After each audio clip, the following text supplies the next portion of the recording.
جس دن ایک نعمت نازل ہو، اگر وہ دن عید کا دن ہو سکتا ہے تو جس دن نعمتیں تمام ہو رہی ہوں، جس دن دین اپنے کمال تک پہنچ رہا ہو، جس دن رسول اللہ کی محنتیں سوارت ہو رہی ہوں، وہ رسول اس سے متعلق پروردگار کہہ رہا ہے اے حبیب ہم آپ کو لوگوں سے محفوظ رکھیں گے.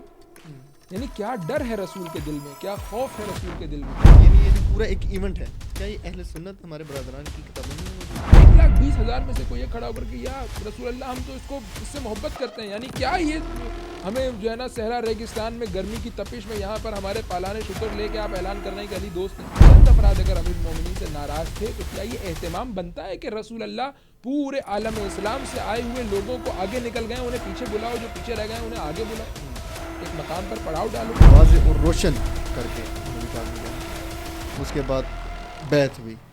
تو آیا ایسا پھر کیا ہوا کہ اصحاب نے یہ سب کچھ یعنی بھلا بھی دیا اور اس کو مانا بھی نہیں؟ السلام علیکم ورحمۃ اللہ. علیکم السلام ورحمۃ اللہ. ہمارے کھلتے چہروں سے آپ کو اندازہ ہو گیا ہوگا کہ آج کا موضوع کیا ہے، تو امید آپ خیریت سے ہوں گے. شکریہ آپ کا کہ آپ نے، بہت شکریہ آپ نے دعوت دی اور اس اہم موضوع پر انشاءاللہ کہ ہم کچھ گفتگو کر سکیں اور اپنا نام ان ادنا غلاموں میں لکھوا سکیں کہ جو امیر المومنین کی ولایت کی خدمت کر رہے ہیں. بہت شکریہ آپ کا، نہایت شکر گزار ہیں الولاء میڈیا ٹیم کی جانب سے کہ آپ نے اپنا قیمتی وقت ہمیں عنایت فرمایا. چلتے ہیں سوالات اور گپ شپ کے سلسلے کی جانب، کیونکہ عید ہے تو سیلیبریٹ کرنی ہے انشاءاللہ. تو ویسے تو جب ہم عید غدیر کا ذکر کرتے ہیں، بات کرتے ہیں، تو بعض دوستان اپنے بھی آپ کہہ لیں یا اہل سنت بھی کہہ لیں، تو وہ یہ کہتے ہیں کہ یار عید تو دین میں دو ہی ہیں، عید الفطر اور عید الاضحیٰ، تو یہ کون سی عید ہے؟ تو آیا میں آپ سے یہ جاننے کی کوشش کروں گا کہ عید جو ہے، عید الاضحیٰ اور عید الفطر کے علاوہ ہم اسے جب عید کہتے ہیں تو یہ عید کیوں ہے؟ اور دوسرا اسی کے ساتھ آپ نے یہ بھی بتانا ہے اور سمجھانا ہے کہ کیا قرآن میں اس کا ذکر ہے؟ بسم اللہ الرحمن الرحیم. الحمد للہ الذی جعلنا من المتمسکین بولایت مولانا علی بن ابی طالب علیہ الصلاۃ والسلام. سب سے پہلے تو آپ کی خدمت میں اور تمام تر ناظرین کی خدمت میں عید غدیر کی مبارکباد پیش کرتا ہوں. دیکھیے عید کے حوالے سے دو جوابات ہو سکتے ہیں. ایک جواب وہ افراد کے جو مکتب اہل بیت سے تعلق رکھتے ہیں، تو ہمارے پاس روایات کثرت کے ساتھ موجود ہیں کہ جس میں کہا گیا کہ 4 عیدیں ہیں اور اس میں سے ایک جو ہے وہ عید غدیر کو بتایا گیا کہ یہ وہ دن ہے کہ جو عید کا دن ہے. اور اگر ہم تھوڑا سا اس کے عقلی پہلو کی طرف جائیں کہ کیا وجہ ہے کہ اس کو عید کہا جاتا ہے، یا اگر کسی کو ہم نے کنونس کرنا ہے، کسی کے سامنے اپنی بات پیش کرنی ہے تو کیسے اس کے سامنے پیش کریں. تو عید دراصل ہے کیا، یعنی کسی دن کو ہم عید کا دن کیوں کہتے ہیں، حتیٰ عید الفطر اور عید الاضحیٰ کو عید کا دن کیوں کہا جاتا ہے. تو جواب یہ دیا جائے گا کہ عید وہ دن ہے کہ جس دن پروردگار اپنی کوئی خصوصی نعمت کو نازل کرتا ہے. مثال کے طور پر ماہ مبارک رمضان کے روزوں کے بعد پروردگار عید الفطر کی صورت میں ایک نعمت، ایک خصوصی رحمت اپنے بندگان الہی کے لیے کہ جنہوں نے پورا ماہ اللہ کی بندگی میں گزارا ہوتا ہے، ان کے لیے عید الفطر قرار دیتا ہے. اسی طرح سے عید الاضحیٰ، اگر اس جہت سے اگر آپ دیکھیں تو عید غدیر سے بڑھی کوئی عید نہیں ہو سکتی، کیونکہ خود قرآن مجید اس بات کا اعلان کر رہا ہے کہ الیوم اکملت لکم دینکم واتممت علیکم نعمتی. یعنی جس دن ایک نعمت نازل ہو، اگر وہ دن عید کا دن ہو سکتا ہے تو جس دن نعمتیں تمام ہو رہی ہوں، جس دن دین اپنے کمال تک پہنچ رہا ہو، جس دن رسول اللہ کی محنتیں سوارت ہو رہی ہوں، تو کیسے ممکن ہے کہ وہ دن جو ہے وہ عید کا دن نہ ہو. تو یہ وہ عید ہے کہ جو عید الفطر، عید الاضحیٰ، ایران میں 1 دن چھٹی ہوتی ہے، پاکستان میں 3 دن چھٹی ہوتی ہے الگ الگ کلچر کے اعتبار سے، لیکن یہ وہ عید ہے کہ جو رسول اللہ نے 3 دن منائی ہے.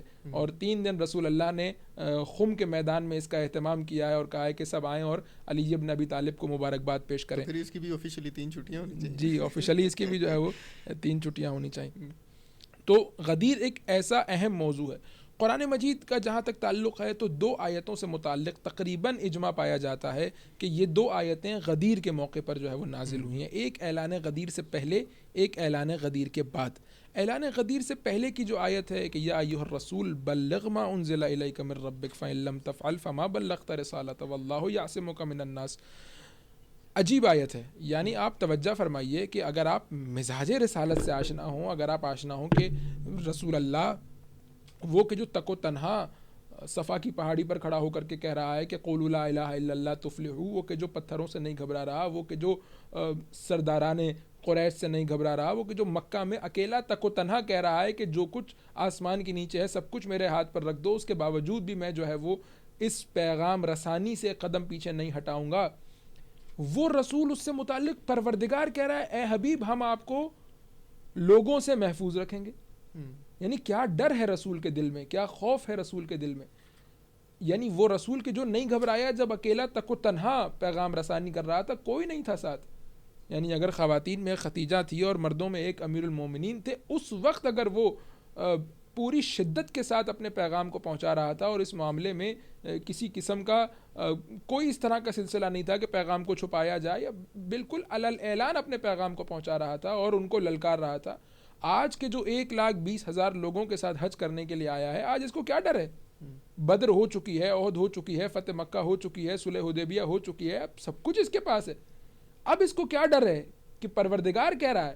یعنی کسی راوی کا، کسی تاریخ دان کا جملہ ہوتا تو ہم کہتے ہیں کہ غلط ہے. پروردگار قرآن مجید میں آیت کے طور پر ذکر کر رہا ہے کہ واللہ یعصمک من الناس، تو کیا ڈر ہے؟ تو مفسرین نے اس پر بہت ہی خوبصورت گفتگو کی ہے اور کہا ہے کہ یہ ڈر یہ نہیں تھا کہ لوگ مثال کے طور پر تکلیف پہنچائیں گے، اذیت پہنچائیں گے مثال کے طور پر، یا منکر ہو جائیں گے، یا دین کو چھوڑ کر کے چلے جائیں گے. دین کی جڑیں مستحکم ہو چکی تھیں، دین کے ستون اپنی جگہ پر بلند ہو چکے تھے. اب وہ سلسلہ نہیں ہے کہ رسول اللہ مثال کے طور پر اس سے گھبرا رہے ہوں. تو مفسرین اس آیت کو قرآن مجید ہی کی دوسری آیت سے حل کرتے ہوئے نظر آتے ہیں کہ جو ارشاد فرماتی ہے کہ عزیز علیہ ما عنتم حریص علیکم، تمہاری ہدایت کے لیے حریص ہے. یعنی گویا میں صرف مثال کے طور پر آپ کی خدمت میں اس کو پیش کروں، رسول اللہ نماز پہنچا دیں، روزہ پہنچا دیں، حج پہنچا دیں، زکوٰۃ، خمس، اخلاق سب کچھ پہنچا دیں. سب کچھ پہنچانے کے بعد آخر وقت پر ایک شخص آ کر کے کہے یا رسول اللہ سب کچھ کروں گا، خدا کو ایک نہیں دو مانوں گا، کیا ہوگا؟ یہ ہدایت کے لیے حریص ہے، اس کا دل دکھ رہا ہے کہ تم کیا کر رہے ہو، یہ اپنے ہاتھوں سے تم اپنے کیے کو برباد کر رہے ہو. یہ نمازیں، یہ روزیں، یہ حج، یہ زکوٰۃ، یہ خمس، یہ اخلاق، یہ احکام کی پابندی، یہ جنگوں میں آگے بڑھ کے حملے کرنا، یہ کچھ تمہیں کام نہیں آئے گا اگر توحید کے معاملے میں مشکوک ہو جاؤ گے. یا رسول اللہ سب کچھ کروں گا، آپ کی رسالت کا اقرار نہیں کروں گا، آپ کو رسول نہیں مانوں گا، نماز پڑھوں گا، نماز شب بھی پڑھوں گا، نوافل بھی پڑھوں گا، سارے حروف حلقی کو بھی حلق سے ادا کروں گا، لیکن آپ کی رسالت کا منکر ہوں، آپ کی رسالت کو نہیں مانوں گا. کیا ہوگا اس کا؟ رسول اللہ ایک ایسے مرحلے پر کھڑے تھے کہ اب ان مسلمانوں کو ایک خبر سنانی ہے، اور جو اس خبر کا اقرار کرے گا وہ دائرہ اسلام میں رہے گا، اور جو منکر ہو جائے گا وہ اپنے ہاتھ سے اپنے کیے تمام تر نیک اعمال کے حبط کا باعث بن جائے گا. اب ڈر یہ ہے کہ کہیں ایسا نہ ہو کہ یہ جن کو رسول اللہ نے اتنی محنتوں اور مشقتوں اور زحمتوں کے ساتھ ہدایت تک پہنچایا ہے، اس اعلان کے انکار کے نتیجے میں دوبارہ سے پلٹ کر کفر اور شرک کی وادی کی طرف چلے جائیں. کیونکہ آپ جانتے ہیں کہ ولایت کا انکار اگر انسان یہ سمجھتے ہوئے کرے کہ اللہ کا پیغام ہے اور رسول نے پہنچایا اور اس کا منکر ہو جائے، گویا خدا کا منکر ہے. گویا یعنی میں بعض اوقات جس میں ابلیس ہے، فرینکلی جو ہے وہ یہ جملہ کہتا ہوں بعض اوقات کہ گویا وہ اپنے بیہیویئر سے کہنا چاہتا ہے کہ پروردگار تو نے صحیح نہیں بنایا، میں تجھ سے بہتر بنا سکتا ہوں. پروردگار اس معاملے میں حساس ہے. پروردگار کہتا ہے یہ یعنی ہماری الوہیت پر گویا تم شک کر رہے ہو کہ پروردگار اگر علی کی جگہ اس کو بنا دے تو زیادہ اچھا ہوتا. کہہ نہیں رہا شاید زبان سے، لیکن اس کا بیہیویئر، اس کا عمل یہی بتا رہا. تو اب آپ ابلیس کی طرح سے آپ دیکھیں کہ اتنے سالوں سجدے کیے، کہا کہ نکل جا فخرج منہا انک رجیم، تو یہاں سے. پروردگار اتنے سجدے، اس نے کہا زمین میں کوئی گوشہ ایسا نہیں چھوڑوں گا جہاں پہ سجدہ نہ کروں. پروردگار نے کہا نہیں، تیری مرضی کا سجدہ مجھے نہیں چاہیے، اپنی مرضی کا سجدہ چاہیے. عبادت جب میرے لیے ہے تو میری مرضی کے مطابق ہوگی. تو اب آپ اگر اس آیت کو ملاحظہ کریں اور پھر اس کے بعد رسول اللہ کے اس خطبے کو دیکھیں. دیکھیے اگر کوئی بھی شخص بغیر تعصب کے، ایک دفعہ یہ ہے کہ تعصب کے ساتھ ایک پہلے سے ایک ذہنیت بنی ہوئی ہے، اس کی بات اور ہے. بغیر کسی تعصب کے ساتھ اگر صرف رسول اللہ کے خطبہ غدیر کو دیکھ لے تو ہو نہیں سکتا کہ وہ ولایت امیر المومنین کے نتیجے تک نہ پہنچے. یعنی جتنی بھی اور توجیحات ہیں، کہ مثال کے طور پر مولا کا معنی دوست کا ہے اور فلاں ہے، اور امیر المومنین یمن سے آئے تھے اور وہاں پر امیر المومنین کے ساتھ کچھ اور لوگ تھے کہ جو امیر المومنین سے ناراض ہو گئے تھے اور وہ رسول اللہ کے پاس شکایت لے کے آئے تھے کہ یہ سخت گیری کرتے ہیں، اور سارے جو واقعات انہوں نے اپنے تئیں جو ہے وہ بنائے ہوئے ہیں. اگر آپ خطبہ غدیر کو دیکھیں، ہمارے ایک استاد بہت اچھا جملہ کہا کرتے تھے، کہتے تھے جو حدیث گڑھتا ہے وہ اتنا احمق ہوتا ہے کہ اسے نہیں پتا ہوتا کہ جو حدیث گڑھ رہا ہے تمام در روایات کا کانٹیکس اور سیاق اس کا ساتھ نہیں دے رہا. یعنی آپ درمیان میں کسی کتاب میں مثال کے پورے صفحے میں سے ایک جملہ مٹا کر کے کوئی تحریف کر کے نیا جملہ لکھ دیں تو وہ کتاب کا جو ذکر ہوا ہے اس کے اوپر اس کے نیچے وہ اس کا ساتھ نہیں دے گا، وہ کانٹیکس اس کا ساتھ نہیں دے گا. یعنی رسول اللہ ایک واقعہ ہے کہ جو حج سے پہلے پیش آیا ہے، اس کے بعد پورے سفر میں مسلمان ساتھ ہیں. رسول اللہ نے خطبہ حج ارشاد فرمایا ہے، اس میں رسول اللہ نے ذکر نہیں کیا ہے اس بات کا. واپسی پر اب سب واپس جا رہے ہیں اور تقریباً اس مقام تک پہنچ گئے ہیں، اس چوراہے تک پہنچ گئے ہیں کہ اب سب نے الگ الگ ہو جانا. اس مقام پر رسول اللہ کہہ رہے ہیں جو آگے نکل گئے ان کو پیچھے بلاؤ. یعنی چند افراد اگر امیر المومنین سے ناراض تھے تو کیا یہ اہتمام بنتا ہے کہ رسول اللہ پورے عالم اسلام سے آئے ہوئے لوگوں کو آگے نکل گئے انہیں پیچھے بلاؤ، جو پیچھے رہ گئے انہیں آگے بلاؤ. ایک مقام پر پڑاؤ ڈالو، اپنے اپنے پالانے چھتر اتار کر کے دے دو. اور اس طرح سے رسول اللہ اہتمام کر رہے ہیں. اور اس کے بعد پھر شروع کہاں سے کر رہے ہیں؟ الستو اولی بکم من انفسکم، یعنی کیا میں تمہارے نفسوں پر تم سے زیادہ اختیار نہیں رکھتا؟ کیا تمہارے ارادے پر میرا ارادہ حاکم نہیں ہے؟ کیا تمہاری مرضی پر میری مرضی حاکم نہیں ہے؟ قالو بھلا، سب نے کہا یا رسول اللہ کیوں نہیں. یعنی گویا تھوڑا سا اگر اس کو ڈرامٹک انداز میں بیان کرنے کی کوشش کریں، یا رسول اللہ حکم دیں، ابھی تلواریں نکال کے اپنی گردنوں کو جدا کر دیں گے. آپ رسول اللہ، آپ کے کہنے پہ ہم نے کیا کچھ نہیں کیا. رسول اللہ پہلے اقرار لے رہے ہیں، یعنی وہی واللہ یعصمک من الناس، کہ اس انکار کے نتیجے میں تم پستیوں کا شکار ہو جاؤ گے. اس انکار کے نتیجے میں تم گمراہی کے ایسے دروازے کو کھولو گے کہ قیامت تک پھر گمراہ ہوتے چلے جاؤ گے. یہ وہ کجی ہے کہ جس کے نتیجے میں پورے اسلام کی دیوار کج ہو جائے گی. تو رسول اللہ اس بات سے خوفزدہ تھے. اس بات سے خوفزدہ نہیں تھے کہ سامنے والا کیا کہے گا. یعنی وہ رسول کے جس نے اتنا جو ہے وہ بد کلامی اور بد سلوکی برداشت کی ہو لوگوں سے، وہ اس بات سے خوفزدہ نہیں ہے کہ لوگ کیا کہیں گے. مثال نہیں، بات یہ ہے کہ کہیں ایسا نہ ہو کہ یہ ہدایت یافتہ افراد، یہ مسلمان کہ جو اسلام کے دائرے میں آ چکے ہیں، کہیں ایسا نہ ہو کہ اس اعلان کے انکار کے نتیجے میں دوبارہ سے گمراہی کی طرف چلے جائیں، دوبارہ سے پستیوں کا شکار ہو جائیں. تو یہ جو ساری آپ نے اس ڈیٹیل میں بیان کیا اور ماشاءاللہ بہترین بیان کیا. اب اس کے بعد یعنی بعض وہ دوست کے معنی کوئی ادھر ادھر کی بعض تو باتیں ہو جاتی ہیں. مکتب اہل بیت علیہ السلام کے نزدیک تو یہ واضح اور روشن ہے عید غدیر، جی بچہ جانتا ہے.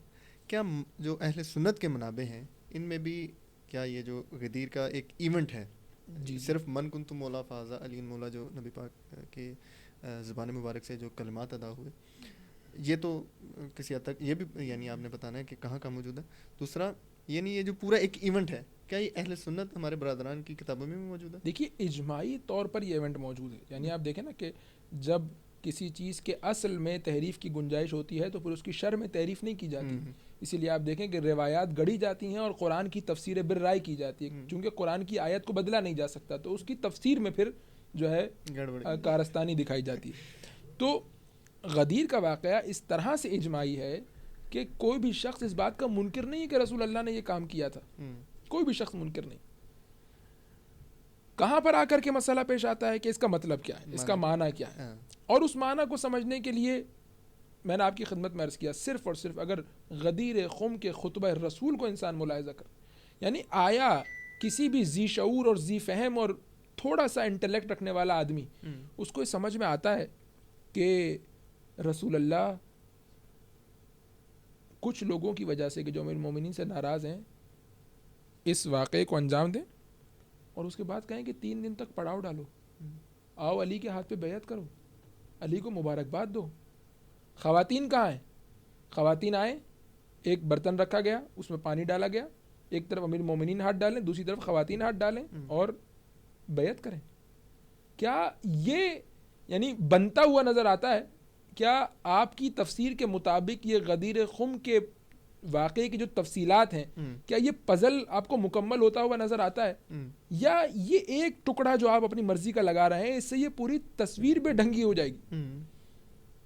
یعنی گویا اگر اس تفسیر کو مان لیا جائے تو رسول اللہ کے ان کاموں کو آپ کس طرح سے پیش کریں گے کہ رسول اللہ گویا کیا کرنا چاہ رہے ہیں. یعنی بعض اوقات میں کہتا ہوں کہ ہمارے یہاں پر جو کیلیگرافی وغیرہ بنائی جاتی ہے غدیر کی, تو اس میں اس طرح سے دکھایا جاتا ہے جیسے رسول اللہ نے ایک ہاتھ سے امیر المومنین کے ایک ہاتھ کو بلند کیا, جبکہ آپ اگر روایات کا ملاحظہ کریں تو روایات یہ کہتی ہیں کہ دونوں ہاتھوں سے علی کو اٹھایا, اور اتنا اٹھایا کہ امیر المومنین کے پیر رسول اللہ کے گھٹنوں تک آ پہنچے. یعنی ایک بچہ نہیں ہے, مثال کے طور پر ہم اپنے 5 برس کے بچے کو نہیں اٹھا سکتے اس طرح سے اوپر جو ہے, یعنی ایک جوان کو رسول اللہ نے اس مجمع کے درمیان اس طرح سے بلند کیا کہ امیر المومنین کے تلوے رسول اللہ کے گھٹنوں تک آ گئے. یہ روایت کا جملہ ہے. اس طرح سے دکھایا فہذا علی مولا, یعنی یہ اہتمام. کیوں؟ اس لیے کیونکہ رسول اللہ جانتے ہیں کہ اس کے انکار کے نتیجے میں پھر جتنی عبادتیں, جتنے احکام, جتنے اسلام کی باتیں اب تک بیان کی گئی ہیں سب بیکار ہو جائیں گی, کیونکہ یہ حفاظت کا انتظام ہے. گویا ہمارے ایک دوست نے بہت اچھی مثال دیتے ہیں کہ گویا اگر آپ کا دوست آپ کو گھر پہ بلائے, کہے میں نے بہت اچھا یہ گھر تعمیر کروایا ہے, آپ دیکھیں اس میں کیا انٹیریئر ہے, کیا ایکسٹیریئر ہے, کیا میں نے اس میں جو ہے وہ تمام تر چیزیں لگوائی ہیں, الیکٹرانک چیزیں بہترین لگوائی ہیں, اس کے لیے میں نے فرنیچر بہترین خریدا ہے, صوفے بہترین ہے, پردے بہترین ہیں, رنگ بہترین ہے, دروازے بہترین ہیں, بہت بہترین میں نے گھر بنایا. اور آپ اس سے پوچھیں بھائی اتنا اچھا گھر ہے, اس کی سیکیورٹی کا کیا انتظام ہے, اس کی حفاظت کا کیا انتظام ہے؟ وہ کہے وہ کوئی انتظام نہیں کیا. فَإِن لَمْ تَفْعَلْ فَمَا بَلَّغْتَ رِسَالَتَهُ. آپ اس سے کہیں گے اپنے دوست سے بھیا تم نے گھر بنایا ہی نہیں ہے. وہ کہے گا میں نے اتنا اچھا گھر تو بنایا ہے, پھر کیوں کہہ رہے ہیں کہ گھر نہیں بنایا ہے؟ تو اب جواب یہ دیں گے کہ بھائی آج تم ہو, کل تمہاری آنکھ بند ہو جائے گی, کوئی آ کے اس کے کمرے خراب کر دے گا, کوئی آ کے اس کے پردے اتار کے لے جائے گا, کوئی آ کے اس کے دروازے اکھاڑ کے لے جائے گا, کوئی آ کے اس کے ستون گرا دے گا, کوئی آ کے اس کی دیواروں کو نقصان پہنچائے گا. تم نے کوئی حفاظت کا انتظام کیا یا نہیں کیا کہ تمہارے بعد یہ گھر ویسا ہی باقی رہے جیسا تم نے بنایا ہے؟ لٹ نہ جائے یہ گھر, ہر بندہ اس میں اپنی مرضی سے دستکاری نہ کر رہا ہو. گویا پروردگار بھی رسول سے کہنا چاہتے ہیں اے حبیب تم نے بہت اچھی اسلام کی عمارت تعمیر کی ہے, اصول دین کے ستون تم نے بہت اچھے لگائے ہیں, فروع دین کی دیواریں تم نے بہت اچھی بنائی ہیں, اخلاق کا رنگ تم نے بہت اچھا کیا ہے, تم نے اپنے اخلاق حسنہ کے ذریعے سے بہت اچھا اسلام کا گھر تعمیر کیا ہے. لیکن تمہارے بعد اس گھر کی حفاظت کون کرے گا؟ کون ہے کہ جو نماز کو اس کی اصل صورت پہ باقی رکھے گا؟ کون ہے کہ جو روزے کو اس کی اصل صورت پہ باقی رکھے گا؟ کون ہے کہ جو حج کی روح کو باقی رکھے گا؟ کون ہے کہ جو قربانی کی روح کو باقی رکھے گا؟ تو یہ گویا یعنی بعض اوقات اذہان میں یہ بات آتی ہے کہ گویا تمام تر احکام اسلامی کی ردیف میں ایک حکم ولایت ہے. نہیں, ولایت ان سب سے ماوراء و مافوق ہے. کیوں؟ کیونکہ ان سب کی حفاظت ولایت کے ذمہ ہے. یعنی اگر ولایت نہ ہو تو یہ سب کے سب خطرے میں پڑ جائیں گے. یعنی گھر کے کمروں میں ایک کمرہ غدیر نہیں ہے, اسلام کے احکام کی ردیف میں ایک مرحلے پر جو ہے ولایت نہیں ہے. اسی لیے آپ دیکھیے کہ بنی الاسلام علی خمس کی جو روایت امام باقر سے مروی ہے, اور اس میں کہا کہ اسلام 5 چیزوں پر بنا رکھی گئی اس کی, لیکن اس میں کہا کہ ولایت, جس طرح سے ولایت کی طرف بلایا گیا اس طرح سے کسی چیز کی طرف نہیں بلایا گیا, کیونکہ یہ گویا ایک امبریلا, ایک شیلٹر ہے تمام تر احکام اسلامی کے لیے. اگر آپ نے اس کو ختم کر دیا گویا اب اسلام بالکل آزاد صحرا ریگستان میں موجود ہے, جس کی مرضی آگے اسلام کو لوٹ لے, جس کی مرضی آئے نماز میں تحریف کرے, جس کی مرضی آئے روزے میں تحریف کرے, جس کی مرضی آئے حج کو بگاڑے, جس کی مرضی آئے. تو اہم یہ ہے کہ ولایت کو پہچانا جائے کہ ولایت دراصل اسلام کی حفاظت کے نظام کا نام ہے, کہ اسلام اپنی اصل صورت میں باقی رہے. ہم جب متن دیکھتے ہیں تو متن میں یعنی جب پورا ایک ہے من کنت مولا ہو فہذا علی مولا, تو جب اس متن کے حوالے سے گفتگو ہوتی ہے تو بیچ میں معنی پھر شروع ہو جاتے ہیں, دوست ہے, محبت ہے. ہم کیسے اخذ کریں گے کہ اس کا معنی یعنی خلافت و وہ ساری چیزیں جو آپ نے بیان کی کہ یعنی حفاظت دین ہے اور دین کی حفاظت, حاکمیت کیسے ہے؟ دیکھیں 2 چیزیں, 2 قرینے خود اس روایت میں اور اس خطبہ غدیر میں موجود ہیں. ایک الست اولا بکم من انفسکم, یعنی وہ ایک خطیب بہت اچھا جملہ کہتے تھے کہ اولا کا معنی کرو تو پھر مولا کا معنی سمجھ میں آئے گا. یعنی اپنے خطیبانہ انداز میں کہ اولویت یعنی کیا, دوستی یعنی برابری کی بنیاد پر دوستی. اولویت یعنی حاکمیت یعنی سرپرستی، یعنی تم سے زیادہ اختیار تمہارے نفسوں پر جس طرح رسول کا ہے ویسے کسی کو دیا جا رہا، اولویت۔ دوسرا، عربی کے اعتبار سے علی مولا مثال کے طور پہ، کیا یہ جملہ تام نہیں؟ جملہ تام، علی مولا ہے تم سب کے۔ رسول اللہ نے جس عبارت کا انتخاب کیا ہے وہ عبارت دقیق عبارت ہے، من کنت مولا ہو، یعنی معرفت علی اور مقام علی ڈیپینڈ کرتا ہے کہ تم رسول کو کیا مقام دیتے ہو۔ جو رسول کا مقام ہے وہ مقام علی کے سپرد کیا جا رہا ہے۔ تو اب ایک ہی جملے میں یا تو آپ کہیں کہ پہلے مولا کا معنی کچھ اور ہے، دوسرے مولا کا معنی کچھ اور ہے، اور اگر آپ پہلے مولا کا معنی اولویت، حاکمیت، سرپرستی کرتے ہیں تو اس کے بعد پھر دوسرے مولا کا معنی بھی آپ کو یہی کرنا پڑے گا۔ اور پھر آپ جو اس کے بعد جو ری ایکشن ہے اصحاب کا، کیونکہ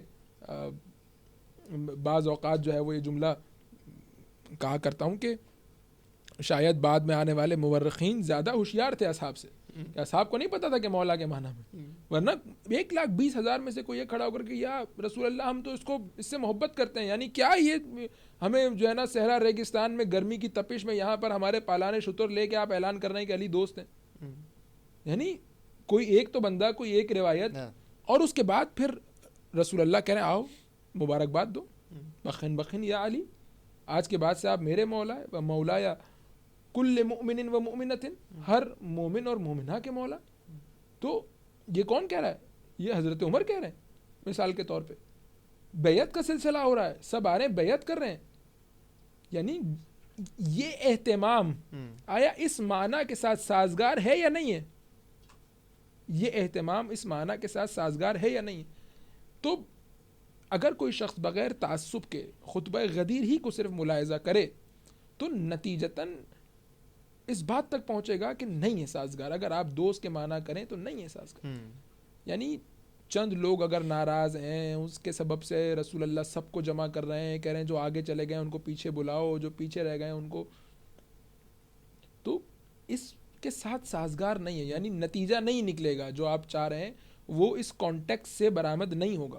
اس کے لیے آپ کو وہی معنی کرنا پڑے گا کہ جو حاکمیت اور اولویت اور سرپرستی کا ہے، کہ جس کے نتیجے میں آپ کہیں گے کہ ہاں رسول اللہ نے اس اہم کام کے لیے اہم اہتمام کیا۔ جیسے آپ نے بیان فرمایا یہ سارا واضح طور پہ، یعنی نبی پاک نے اٹھا کے دکھایا، نبی پاک نے خطبہ پہلے دیا، یعنی واضح اور روشن کر کے نبی پاک نے بیان کیا، اس کے بعد بیعت ہوئی، تو آیا ایسا پھر کیا ہوا کہ اصحاب نے یہ سب کچھ یعنی بھلا بھی دیا اور اس کو مانا بھی نہیں؟ دیکھیں اس کی آپ کو جڑیں دیکھنی پڑیں گی خود غدیر خم سے پہلے کے جو واقعات ہیں۔ دیکھیے بالآخر ایک کدورت، ایک دشمنی امیر المومنین سے موجود تھی لوگوں کے دلوں میں بدر و احد کی وجہ سے، یعنی وہ شخص کہ جو اسلام کے لیے کسی بھی قسم کے کمپرومائز کا قائل نہ ہو، اور یہ یعنی شاید 11 ہجری میں بات چھپی رہ گئی ہو تو 61 ہجری تک چھپی نہیں رہی، یعنی شاید شروع والے ہوشیار تھے، یزید احمق تھا، اس نے زبان پر میں نے بدر و احد کا بدلہ لیا ہے، کہاں ہیں میرے آبا و اجداد، آئیں آ کر کے دیکھیں کہ میں نے علی کے بچوں سے بدر و احد کا بدلہ لے لیا۔ تو سمجھ میں یہ آتا ہے بات کہ اصل جو دشمنی تھی وہ بدر و احد کی دشمنی تھی، یعنی رسول اللہ ایسا نہیں تھا کہ مثال کے طور پر یکدم سب نے فراموش کر دیا، باقاعدہ ایک مشینری تھی جو پہلے سے کام کر رہی تھی، یعنی رسول کہیں کہ تم مجھے جو ہے وہ کاغذ اور قلم دو، اور سامنے سے جواب دینے والا یہ جواب دے کہ یہ شخص جو ہے وہ ہذیان بکرا ہے، نعوذ باللہ، نعوذ باللہ مریضی میں ہے، ہمارے لیے کتاب خدا کافی ہے۔ رسول کہہ رہے ہیں میں تمہیں ایسی چیز لکھ کر کے دوں کہ قیامت تک گمراہ نہیں ہوگے، یعنی یہ ایک مشینری پہلے سے فعال تھی۔ اب خود اس کے ذہن میں آپ روایات اٹھا کر کے دیکھ لیجیے، یعنی خود اس حج کے موقع پر جو کتاب الحج میں یہ روایات ذکر کی ہیں کہ جب رسول اللہ نے کہا کہ میں حج قران کی نیت کروں گا اور تم سب حج تمتع کی نیت کرو، اور وہ سارا مسئلہ، اور اس کے بعد جب امیر المومنین پہنچے یا علی آپ قران کی نیت کیجیے، ہم بھی قربانی ساتھ لے کر کے نہیں آئے, علی بھی قربانی کا, علی کی قربانی میں لے کر کے آیا ہوں اپنے ساتھ. اور بہت ہی خوبصورت نقطہ یہ ہے کہ رسول اللہ 100 قربانی اپنے ساتھ لے کر کے آئے تھے. یہ نہیں کہا کہ اے علی 99 میری ایک تیری, نہیں 50 میری 50 تیری. یہ کمال ہے. تو یہ یعنی گویا دونوں طرف سے ایک اہتمام چل رہا تھا مستقل. ایسا نہیں تھا کہ مثال کے طور پر کسی کے امیر المومنین سے کوئی دشمنی نہیں تھی, سب امیر المومنین کے دوست تھے, کسی کو کوئی تحفظات نہیں تھے, اور یکدم جو ہے وہ مثال کے طور پر صبح اٹھے اور سب کی میموری سے ڈیلیٹ ہو گیا, اور جو ہے نا سب نے کہا کہ ہم تو بھول گئے, پتہ نہیں کیا ہوا تھا, اور اس کے بعد جو ہے نا وہ مثال کے طور پر کسی اور کو جو ہے اس کی جگہ پر خلیفہ بنا دیا. ایسا نہیں تھا. یعنی ایک پلاننگ تھی, ایک پورا انتظام پہلے سے چل رہا تھا, اور رسول اللہ بھی اسی انتظام کے مقابلے پر انتظام کیے جا رہے تھے. اللہم والی من والا ہو وعاد من عادا ہو, علی مع الحق والحق مع علی. قرآن علی کے ساتھ ہے, علی قرآن کے ساتھ ہے. پروردگار حق کو وہاں موڑ دے کہ جہاں پر علی جا رہے ہوں, مثال کے طور پر اے علی میرے قریب آؤ, اے علی میرے پاس بیٹھو, فلاں جنگ میں, اس موقع پر, یہاں پر. اب یہ کیا ہے سب کچھ؟ یعنی رسول اللہ ایک اہتمام رسول اللہ کی طرف سے تھا, خدائی اہتمام, اور دوسری طرف سے شیطانی قوتوں کا شیطانی اہتمام بھی پوری آب و تاب کے ساتھ چل رہا تھا. اب اگر آپ آ کر کے دیکھیں کسی بھی معاشرے کو, تو کسی بھی معاشرے کے اندر آپ یہ دیکھتے ہیں کہ کچھ فیصد افراد ایسے ہوتے ہیں کہ جس کو ہم کہتے ہیں کہ یہ خواص ہیں. عوام دراصل ان کے فیصلے پر عمل پیرا کر ہوتی ہے. یعنی عوام کو بہت زیادہ فرق نہیں پڑتا کہ کیا ہو رہا ہے. عوام یہ کہتی ہے کہ ٹھیک ہے, بڑوں نے طے کر لیا, ہم اپنے گھر, بازار, کاروبار, نوکری میں خوش ہیں. یعنی کچھ خواص ہیں, ان خواص نے اسلام کے بہتے ہوئے دریا کے رخ کو موڑا. اور اسی لیے آپ دیکھیں کہ حضرت زہرا سلام اللہ علیہ نے جا کر کے جب ایک ایک کے دروازے پر انسیت یوم غدیر خم, تم نے غدیر خم کو فراموش کر دیا, ایک ایک کو جا کر کے حضرت نے اس مقام پر اس بات کو پوچھا, اور سب نے کیا جواب دیا؟ آپ نے آنے میں دیر کر دی. یعنی ایک اہتمام دونوں طرف سے موجود تھا, ایک الہی اہتمام تھا اور ایک جو ہے وہ شیطانی مکر تھا کہ جو چل رہا تھا. اچھا, اس کا ایک اور جواب جو ہو سکتا ہے وہ یہ کہ اگر آپ اس مقام پر صرف اس وجہ سے کہ جو اصحاب تھے انہوں نے اس بات کو قبول نہیں کیا, آپ یہ کہیں کہ نہیں فلاں دوسری بات حق ہے, تو پھر آئیے قرآن مجید میں, اور قرآن مجید میں آ کر کے تمام تر وہ واقعات کہ جہاں پر اولیاء الہی اکیلے رہ گئے اور باقی سب دوسری طرف چلے گئے. بھئی جب حضرت موسیٰ جا رہے ہیں, وَوَعَدْنَا مُوسَىٰ 30 لَيْلَةً, وہ جو بھی آپ نے 10 دن ذی الحج میں نماز پڑھی, خوب ہارون کو پیچھے چھوڑ کے جا رہے ہیں. یہ سارے جو لوگ ہیں یہ اصحاب کی تعریف پر پورا اترتے ہیں یا نہیں اترتے؟ جو ابھی اصحاب کی تعریف ہے رسول اللہ کے اصحاب کی, کہ حالت ایمان میں رسول کو دیکھا ہو, کیا یہ سب موسیٰ کے اصحاب ہیں یا نہیں ہیں؟ بالکل موسیٰ کے اصحاب. حضرت موسیٰ چلے گئے, بنا کے گئے ہارون کو, 40 دنوں کے لیے گئے, 30 دنوں کے لیے, ابھی واپس آ جائیں گے, بتا کے گئے کہ واپس آ جاؤں گا. اور ایک سامری اور ایک اس کا گوسالہ, سارے اصحاب موسیٰ گمراہ ہو گئے. تو اگر اصحاب کی بنیاد پر آپ یہ کہہ رہے ہیں کہ علی حق پر نہیں ہے, تو اس مقام پر آ کر کے کہیے کہ اصحاب موسیٰ صحیح ہیں اور ہارون حق پہ نہیں. یعنی معیار کیا ہے؟ معیار آگے آیا افراد کا ساتھ ہونا ہے یا معیار واقعاً حقانیت ہے, حقیقت ہے کہ ہوا کیا تھا, ہونا کیا چاہیے تھا؟ اس بنیاد پر آپ فیصلہ کریں تو نتیجتاً پھر آپ کو بہت سے دین کے مسلمات کا منکر ہونا پڑے گا. یعنی بات پھر یہاں پر آ کر کے رکے گی نہیں, بہت سارے التزامات کو آپ کو قبول کرنا پڑے گا نتیجتاً.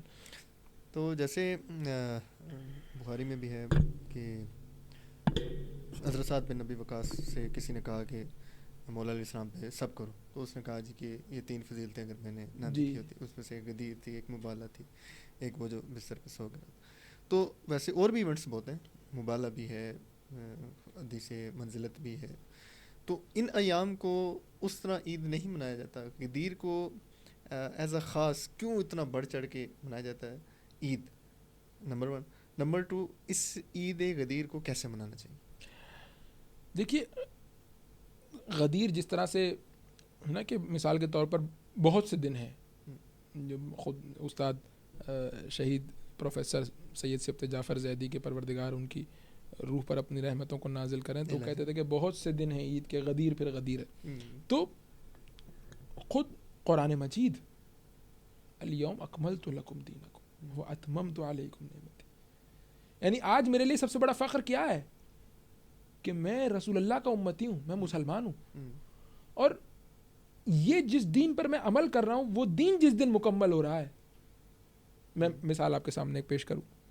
بچہ یونیورسٹی میں ایڈمیشن لیتا ہے، اس کے کتنے امتحان ہوتے ہیں؟ ہر ماہ بھی امتحان ہو رہے ہیں، ہر 6 ماہ 4 ماہ پر بھی امتحان ہو رہے ہیں، ہر ٹرم کے آخر میں بھی امتحان ہو رہے ہیں، سالانہ امتحان بھی ہو رہے ہیں. منایا کس ایونٹ کو جاتا ہے؟ ڈگری جب گریجویشن اس کی مکمل ہوتی ہے، اس کو والدین کو بلایا جاتا ہے، اس کے گھر والوں کو بلایا جاتا ہے، اس کو اسٹیج پر بلایا جاتا ہے کہ آج تمہاری ساری محنت آج ثمارت ہو رہی ہے، تمہاری ساری محنت آج نتیجے تک پہنچ رہی ہے. قرآن مجید گویا غدیر کے دن کو دین کے معاملے میں دین کی گریجویشن کے طور پر پیش کر رہا ہے، دین کے اکمال کے طور پر پیش کر رہا ہے. الیوم اکملت لکم دینکم واتممت علیکم نعمتی ورضیت، تو آج میں تمہارے اسلام سے راضی ہوا ہوں. کیوں؟ کیونکہ تم نے اسی اسلام کی حفاظت کا انتظام کیا. یعنی بہت اچھی تھی نماز، بہت اچھا تھا روزہ، سب کچھ بہت اچھا تھا، لیکن آج اس کی حفاظت کا انتظام ہو کے قیامت تک محفوظ ہو گیا، قیامت تک یہ دین محفوظ ہو گیا. تو خود قرآن مجید بقیہ تمام تر ایونٹس کی نسبت اس ایونٹ کو ایک ممتاز اور ایک الگ حیثیت دے رہا ہے. الیوم اکملت لکم دینکم واتممت علیکم نعمتی ورضیت لکم الاسلام دینا. الیوم یئس الذین کفروا من دینکم، آج کے دن مایوس ہو گئے. یعنی تمہارے بدر و احد کی لڑائی سے مایوس نہیں ہوئے تھے، تمہارے نماز روزے سے مایوس نہیں ہوئے تھے، تمہارے عمرے حج سے مایوس نہیں ہوئے تھے. کیوں؟ کیونکہ آرام سے ذہن میں فکر لیے بیٹھے تھے یہ رسول اللہ اس دنیا سے گئے، یہ ہم نے تحریف کی، اور سابقہ تھا، تجربہ تھا ادیان میں تحریف کرنے کا. آج کے دن کفار مایوس ہو گئے. الیوم یئس الذین کفروا من دینکم. کیوں؟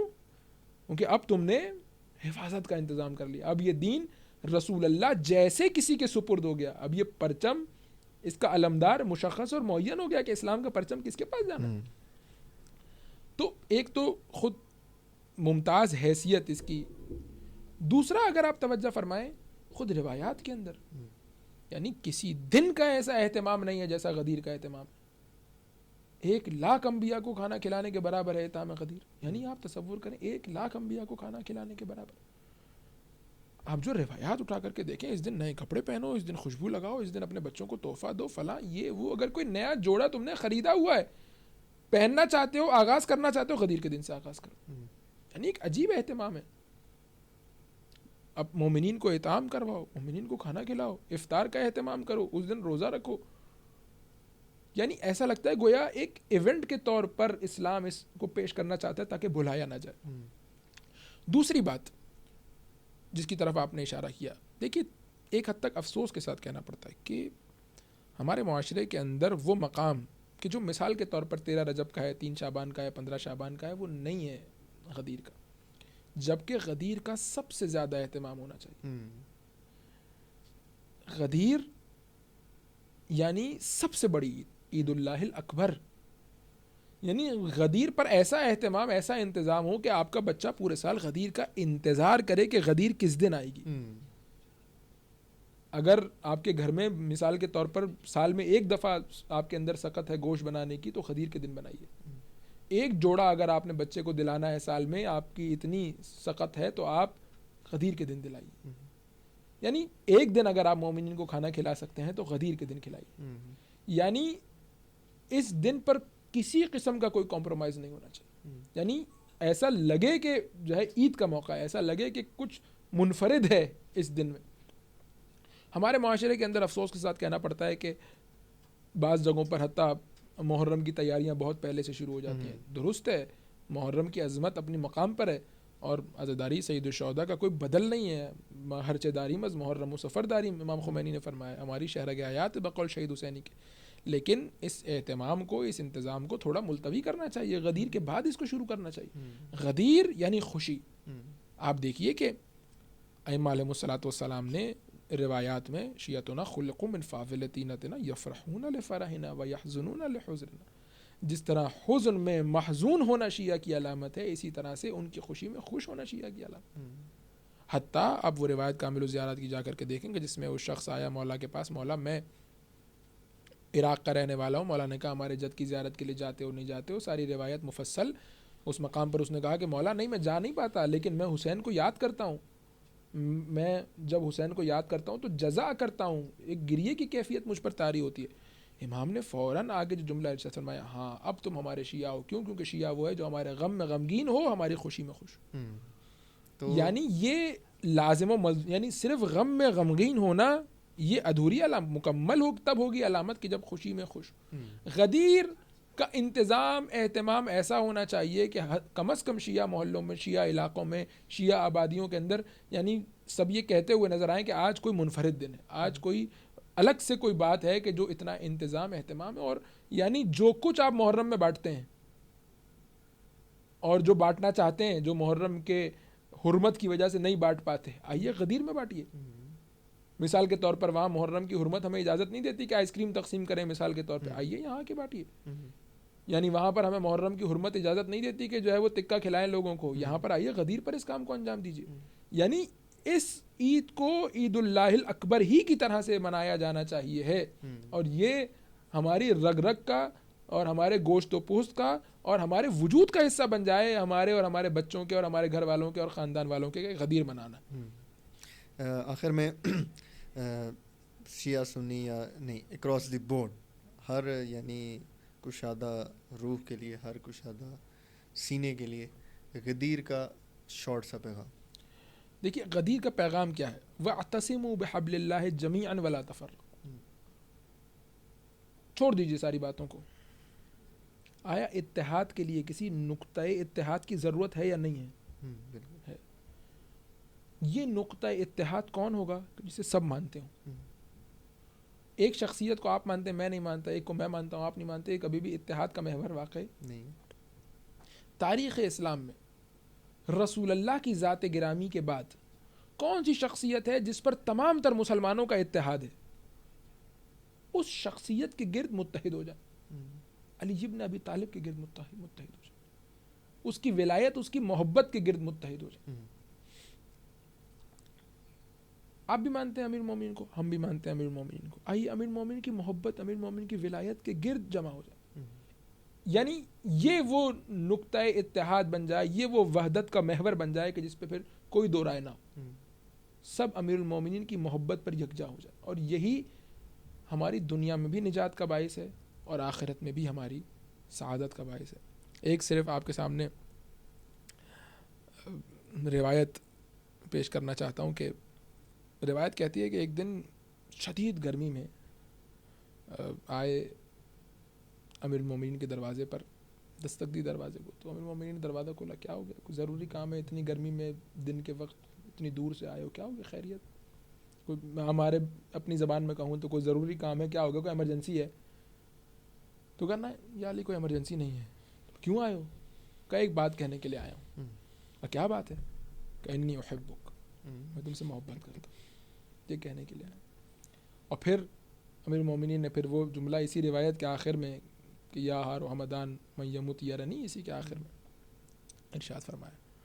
تو گویا دیکھیں ہماری کوئی اوقات نہیں ہے کہ ہم ولایت امیر المومنین کی کوئی خدمت کر سکیں. جس راستے کی سب سے بڑی خادمہ فاطمہ زہرا ہوں، اس راستے میں میری اور آپ کی کیا اوقات ہے کہ ہم اس راستے میں. تو جو کچھ بھی ہم کر رہے ہیں یہ دراصل صرف وہی حارث حمدانی والا جملہ ریپیٹ کر رہے ہیں کہ انی احبک، کہ اے علی بس یاد رکھیے گا کہ ہم آپ سے محبت کرتے ہیں. قیامت کے دن جب سختی ہوگی، جب پل صراط کی سختی ہوگی، جب میزان اور اعمال کی سختی ہوگی، تو اس دن یاد رکھیے گا کہ میں نے غدیر کے موقع پر آپ کی ولایت کے لیے ایک ادنا سا کام کیا تھا، اس کا اجر، اس کی جزا قبر میں، قیامت میں، میزان میں، پل صراط پہ، جنت اور جہنم کی تقسیم کے وقت جو ہے وہ یاد رکھیے گا کہ ایک ادنا سا نوکر، ایک ادنا سا خادم، ایک ادنا سا غلام وہ بھی تھا کہ جس نے غدیر کی کوئی خدمت کی تھی. تو اسی نیت کے ساتھ انشاءاللہ میں اور آپ سب کوشش کریں کہ اس دن کو واقعاً ایک منفرد دن بنائیں. یعنی 364 دن ایک طرف، یہ ایک دن الگ نظر آنا چاہیے اور اس کا اہتمام اور انتظام علیحدہ ہونا چاہیے. انشاءاللہ ایک دفعہ پھر آپ کو عید بہت شکریہ، مبارک ہو. آپ کو مبارک ہو، سارے ناظرین کو مبارک ہو انشاءاللہ. خیر مبارک، جزاکم اللہ. ناظرین کرام، امید ہے آج کی عید آپ بھی سیلیبریٹ کریں گے ہمارے ساتھ، المیڈیا ٹیم کے ساتھ. الولایا میڈیا ٹیم، مدرسہ الولایا، تمام اساتذہ، اس ادارے کے تمام اسٹوڈنٹس کی جانب سے آپ تمام ناظرین کو عید غدیر مبارک ہو. انشاءاللہ مزید موضوعات پہ انشاءاللہ آگے عید مبالغہ بھی آ رہی ہے، محرم الحرام بھی ہے، مزید موضوعات پہ انشاءاللہ الولایا میڈیا ٹیم کی جانب سے آپ کے لیے منفرد اور دلچسپ پروگرامات آتے رہیں گے. اپنی دعاؤں میں خصوصی یاد رکھیے گا. خدا حافظ.